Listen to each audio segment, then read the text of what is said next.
Quiero aprender a escucharte. Quiero saber qué es amarte. De tu verdad yo saciarme. Enamórame de ti. Tiempo de discípulo, un espacio para que escuches la voz de Jesús. Quiero aprender La voz de Jesús. que tu presencia me inunde. Haz de mí uno de nuevo. Cámbiame, renuévame.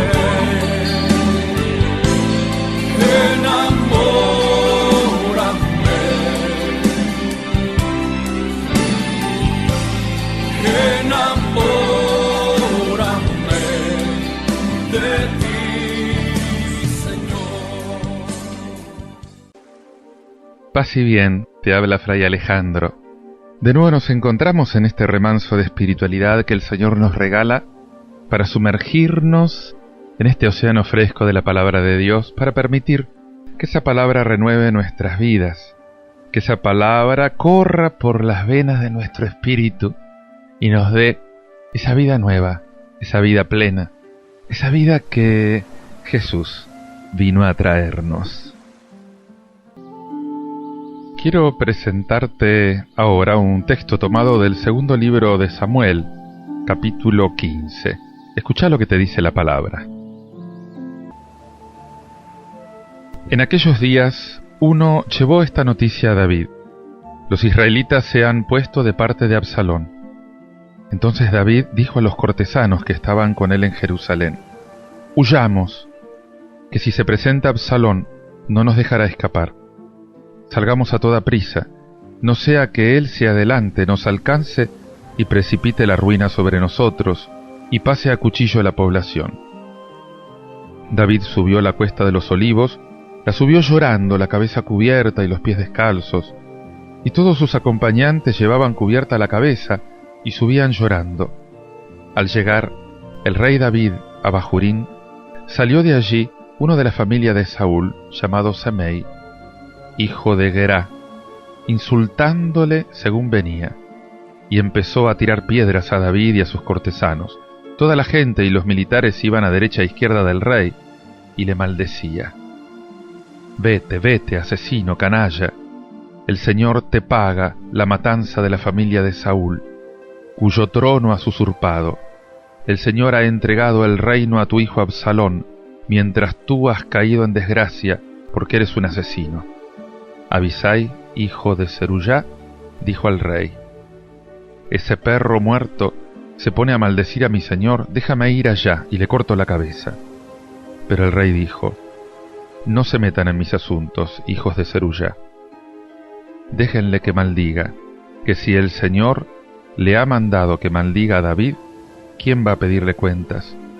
Luego dijo David a Abisai y a todos sus cortesanos: ya ven, un hijo mío, salido de mis entrañas, intenta matarme, y les extraña ese benjaminita. Déjenlo que me maldiga, porque se lo ha mandado el Señor. Quizá el Señor se fije en mi humillación y me pague con bendiciones estas maldiciones de hoy. David y los suyos siguieron su camino.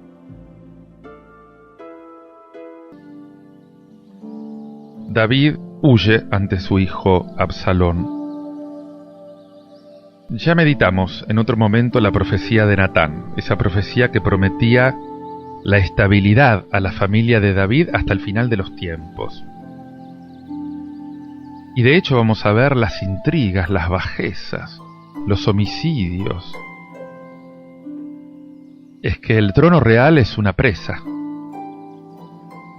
Absalón dará muerte a su hermano Amón, el primogénito de David, justamente por haber violado a su hermana. Un oficial de David le va a dar muerte a Absalón, el segundo hijo del rey. Adonías, el tercero, que pretende la sucesión, va a ser ejecutado por orden de Salomón. Qué historia triste, qué historia sangrienta. Hoy se nos relata la historia de la huida de David. David ya envejeció.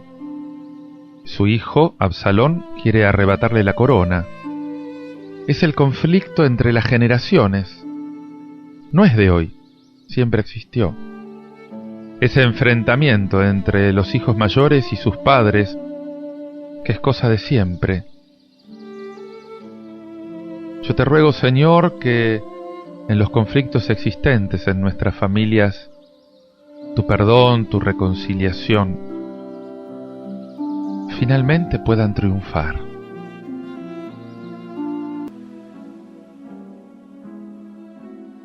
David subía a la cuesta de los Olivos llorando, con la cabeza cubierta, los pies desnudos, y todo el pueblo que lo acompañaba llevaba la cabeza cubierta y subía llorando. Para huir de Jerusalén, David cruza el valle del Cedrón y llega al huerto de los Olivos y sube la colina de los Olivos. 1000 años después, precisamente en este mismo lugar, va a ir a refugiarse Jesús, también huyendo del odio. Qué misterio el del sufrimiento humano. Qué misterio de los padres que sufren por sus hijos. Misterio de todos los sufrimientos que nos infligimos los unos a los otros. Misterio del hombre que es víctima de otro hombre. Jesús no ha querido eximirse del dolor. Cargó con todo el sufrimiento humano, justamente para transformarlo en esperanza de resurrección. Y un hombre de la familia de Saúl, llamado Semeí, salió maldiciendo a David, tirándole piedras. En la desgracia vuelven a salir todos los antiguos rencores. Dejen que me maldiga si el Señor se lo ha mandado, dice David. ¿Acaso el Señor mire mi aflicción, me devuelva el bien por esta maldición? Fíjate que acá se puede reconocer la grandeza del alma de David, que acepta la humillación de la huida, justamente para evitar el conflicto con su hijo, para evitar que ese conflicto fuera sangriento. Ahora acepta la humillación, acepta las injurias de uno de sus enemigos. ¿Y qué es lo que hace? Se encomienda a Dios. Se pone en las manos de Dios, humillado, quebrantado. En ese mismo lugar, Jesús va a recibir el beso de Judas. Va a recibir la bofetada del servidor del sumo sacerdote. Los latigazos de la flagelación. Ahí va a ser abandonado por sus amigos. Y ahí va a recibir las maldiciones de sus enemigos.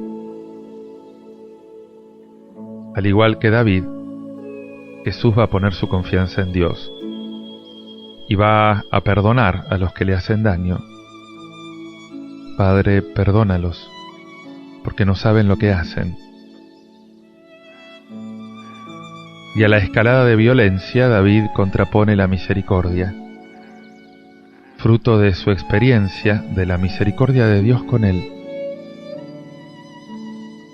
El destino trágico de David frente a sus propios hijos lo lleva a comprender mejor la actitud de Dios con nosotros.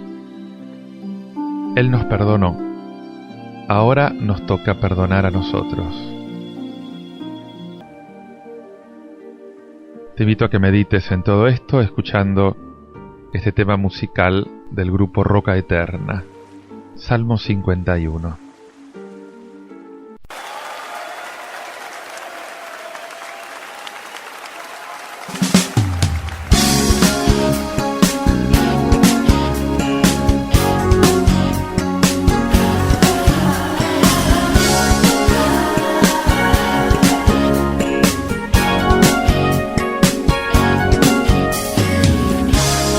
Siento un vacío en mi ser y una tristeza que invade el corazón.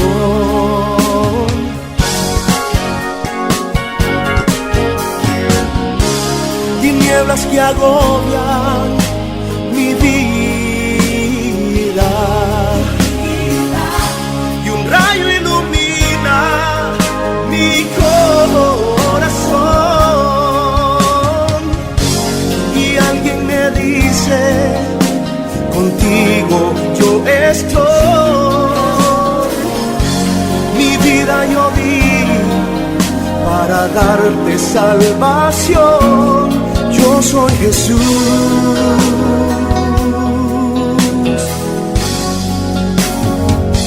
Jesucristo me dice: no temas, yo aquí estoy.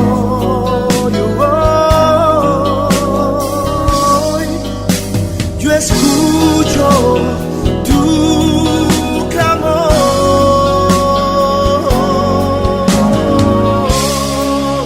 Ten piedad de mí, oh Dios.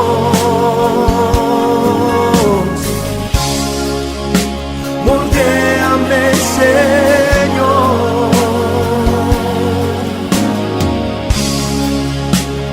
Lávame más y más.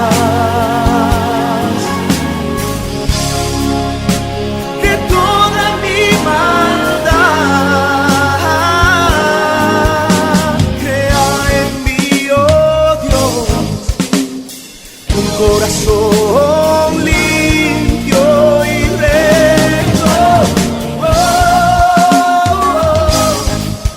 santifícame, Señor. Crea en mí, oh Dios, un corazón limpio y recto. No me eches delante de ti.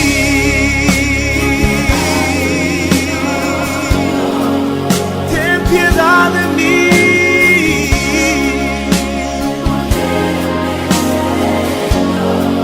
oh, lávame más y más, lávame más y más de toda mi maldad, de toda mi maldad. Díselo una vez más al Señor: ten piedad de mí, oh Dios. Moldéame, Señor. Señor, lávame más y más, lávame más y más de toda mi maldad.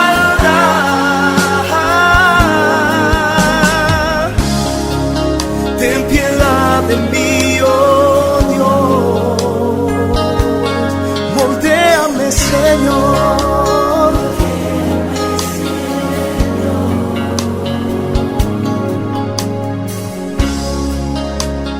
Lávame más y más de toda nuestra maldad.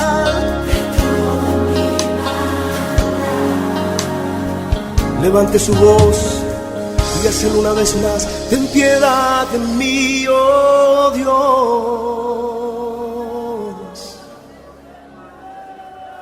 Moldéame, Señor. Lávame más y más, lávame más y más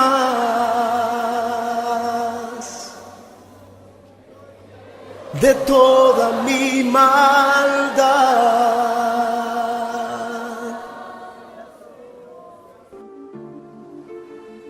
Esta semana vamos a entrar en una fase de la vida de Jesús en la que se acentúa la formación práctica de sus discípulos, esa formación que ellos necesitan para su futura misión. Vamos a encontrar milagros muy significativos realizados delante de ellos solos, sin la presencia de la muchedumbre, el envío en misión para un primer periodo de prácticas de apostolado hay Jesús y los 12 que atraviesan el lago y van al país de los Gerasenos. Se encuentran ahí con un hombre poseído de un espíritu inmundo que es un problema para la comunidad. Y por eso tratan de sujetarlo, de encadenarlo, como si se pudiera encerrar el mal para que no moleste. Pero eso no da resultado. Jesús no encierra el mal, lo expulsa. Y así hace al hombre libre. Cuando luchemos contra las fuerzas del mal, tenemos que estar atentos de no equivocar la estrategia. Tratar de circunscribir el mal, de encerrarlo, no va a dar resultado. El mal solamente es vencido cuando el amor de Dios hace a los hombres libres. Yo te pido, Señor, que nos des la gracia de creer en el poder que tiene Jesús para liberarnos de las esclavitudes que podamos tener en el modo de pensar, de sentir, de actuar, que nos dé alegría y paz en el vivir cotidiano. Escuchá lo que dice el Evangelio. Lo tenés en Marcos capítulo 5, versículos del 1 al 20. Jesús y sus discípulos llegaron a la otra orilla del mar, a la región de los Gerasenos. Apenas Jesús desembarcó, le salió al encuentro desde el cementerio un hombre poseído por un espíritu impuro. Él habitaba en los sepulcros y nadie podía sujetarlo, ni siquiera con cadenas. Muchas veces lo habían atado con grillos y cadenas, pero él había roto las cadenas y destrozado los grillos, y nadie podía dominarlo. Día y noche vagaba entre los sepulcros y por la montaña, dando alaridos e hiriéndose con piedras. Al ver de lejos a Jesús, vino corriendo a postrarse ante él, gritando con fuerza: ¿Qué quieres de mí, Jesús, Hijo de Dios, el Altísimo? Te conjuro por Dios, no me atormentes. Porque Jesús le había dicho: sal de este hombre, espíritu impuro. Después le preguntó: ¿cuál es tu nombre? Él respondió: mi nombre es Legión, porque somos muchos. Y le rogaba con insistencia que no lo expulsara de aquella región. Había allí una piara de cerdos que estaba paciendo en la montaña. Los espíritus impuros suplicaron a Jesús: envíanos a los cerdos, para que entremos en ellos.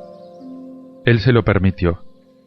Entonces los espíritus impuros salieron de aquel hombre, entraron en los cerdos, y desde lo alto del acantilado, toda la piara, unos 2000 animales, se precipitó al mar y se ahogó.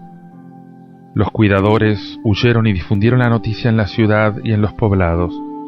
La gente fue a ver lo que había sucedido. Cuando llegaron a donde estaba Jesús, vieron sentado, vestido y en su sano juicio al que había estado poseído por aquella legión, y se llenaron de temor. Los testigos del hecho les contaron lo que había sucedido con el endemoniado y con los cerdos. Entonces empezaron a pedir a Jesús que se alejara de su territorio. En el momento de embarcarse, el hombre que había estado endemoniado le pidió que lo dejara quedarse con él.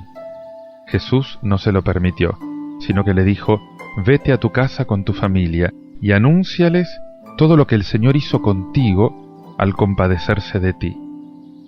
El hombre se fue y comenzó a proclamar por la región de la Decápolis lo que Jesús había hecho por él, y todos quedaban admirados. Esta misión entre los Gerasenos es muy importante para Marcos, porque Marcos escribe para paganos convertidos en Roma, y es la primera vez que Jesús pasa voluntariamente una frontera. Es la primera vez que toma contacto con el mundo pagano de su tiempo, y se lleva consigo a los 12. Gerasa es un país de misión. Francia es un país de misión. Argentina es un país de misión. El mundo entero es un país de misión. Pregúntate si, como Jesús, te preocupás de todos los que aún ignoran el Evangelio. Hay sectores humanos no evangelizados en todas partes. hay tantos, miles, millones de hombres que no conocen a Jesús y que están poseídos por 1000 espíritus impuros. Un hombre poseído de un espíritu impuro fue al encuentro de Jesús. Moraba en los sepulcros y ni aun con cadenas nadie podía sujetarlo. Muchas veces le habían puesto grilletes, cadenas, pero los rompía, nadie lo podía dominar. Fíjate que todos estos términos tienen un valor simbólico, tratan de sugerir esa situación verdaderamente dramática de este hombre no evangelizado. Está dominado por fuerzas oscuras, y Jesús va a poner en evidencia enseguida esta potencia maléfica, prolífera de esas fuerzas. Mi nombre es Legión, somos muchos. Acordate que una legión romana constaba de 6.000 soldados. 6.000 soldados, somos legión, dice el demonio. Visto por un judío, el pagano es un hombre condenado a muerte. Él ya vive en los sepulcros, en medio de la podredumbre de las osamentas impuras. Además, los cerdos son animales impuros, repugnantes para un judío. Son su única compañía. Les está incluso prohibido comer su carne. Finalmente, este hombre no evangelizado es un hombre trabado, encadenado, no es libre.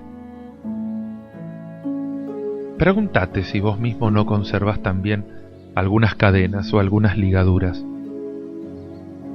Todas estas imágenes nos dejan adivinar la importancia de ese gesto misionero que va a hacer Jesús. Viene para liberar al hombre, cualquiera que sea su degradación. Aquel Geraseno era un verdadero monstruo humano. El hombre puede ser radicalmente curado, puede ser radicalmente transformado por Jesús. Y acá fíjate que lo que importa no es dónde se nació, no es pertenecer o no al pueblo de Israel, importa ponerse, postrarse a los pies de Jesús. Este hombre fue a Jesús y él lo liberó de esa legión que lo poseía y lo dominaba. Esta es la buena noticia. Esas miles pasiones que lo deformaban, esa legión de demonios que lo habitaban, han sido vencidos. Jesús es más fuerte que las fuerzas maléficas del hombre.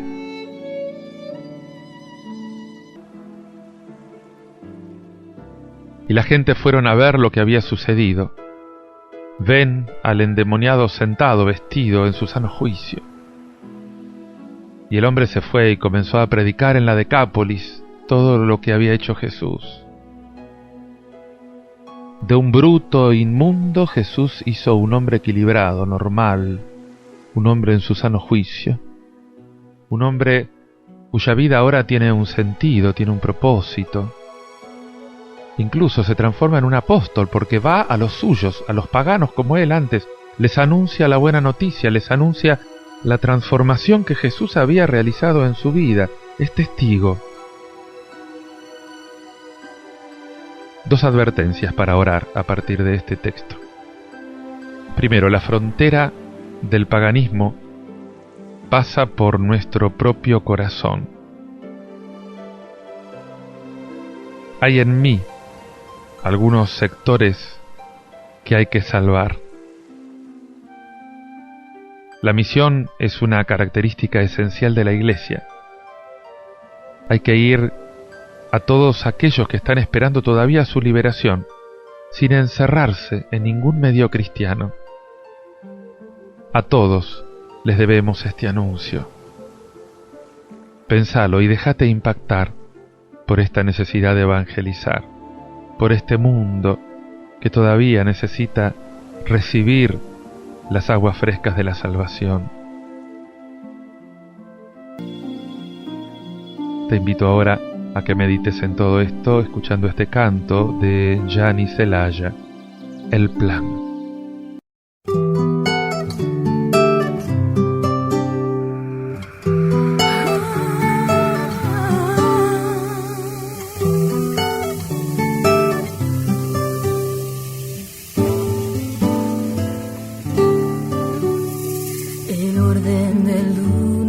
empezó el tiempo al comenzar, el origen de la vida fue la mano de Dios, el propósito del Padre de mucho tiempo atrás, compartir su eterna gloria en toda su creación. Fue el plan de Dios para los hombres que desde antes amó, viniendo al mundo para ofrecernos la reconciliación.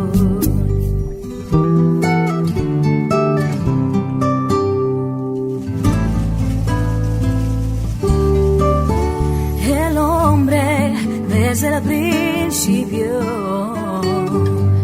a Dios se reveló, sin medir las consecuencias lo desobedeció, y el Señor en su paciencia y su infinito amor para redimir la deuda su Hijo nos envió. Oh, fue el plan de Dios para los hombres que desde antes amó, viniendo al mundo para ofrecernos la reconciliación.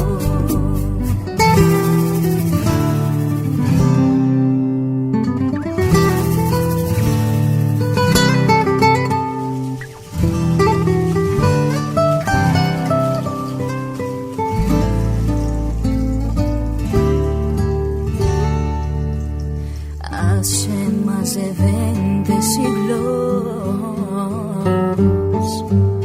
la historia registró que el creador del universo en una cruz murió. Los hombres lo mataron sin poder entender que la obra que empezaba iba a permanecer. Oh, fue el plan de Dios para los hombres que desde antes amó, viniendo al mundo para ofrecernos la reconciliación. Oh, fue el plan de Dios para los hombres que desde antes amó, viniendo al mundo para ofrecernos la reconciliación. La reconciliación.